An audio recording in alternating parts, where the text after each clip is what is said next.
Hey everybody, it's Stevie J from AngryMarks.com, and coming up next is a clip about the D.T. Porter murder, aka Brian McGhee.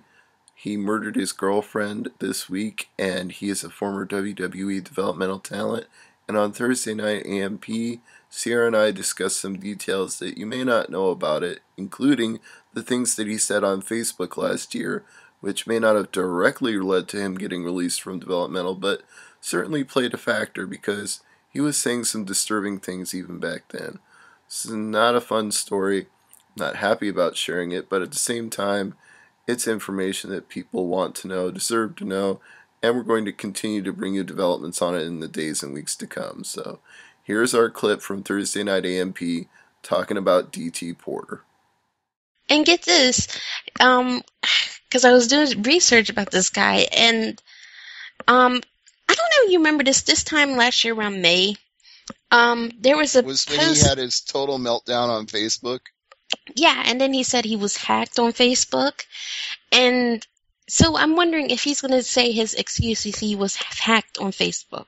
Well, he was. His arm was all hacked up, but that's not what you're talking about. Yeah, so it's like, I mean, I've seen people do crazy things, but this was just... This was Benoit level crazy?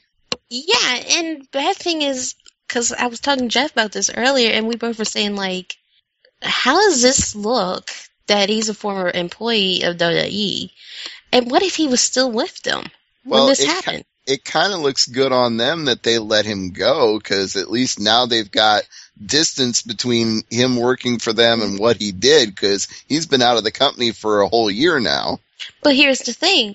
Okay, when he had that meltdown last year, what he said was apparently like he was getting tired of other people being pushed over him and blah, blah, blah, and trainers messing with him. And we've all heard stories about the trainers down there in NXT and blah, blah, blah.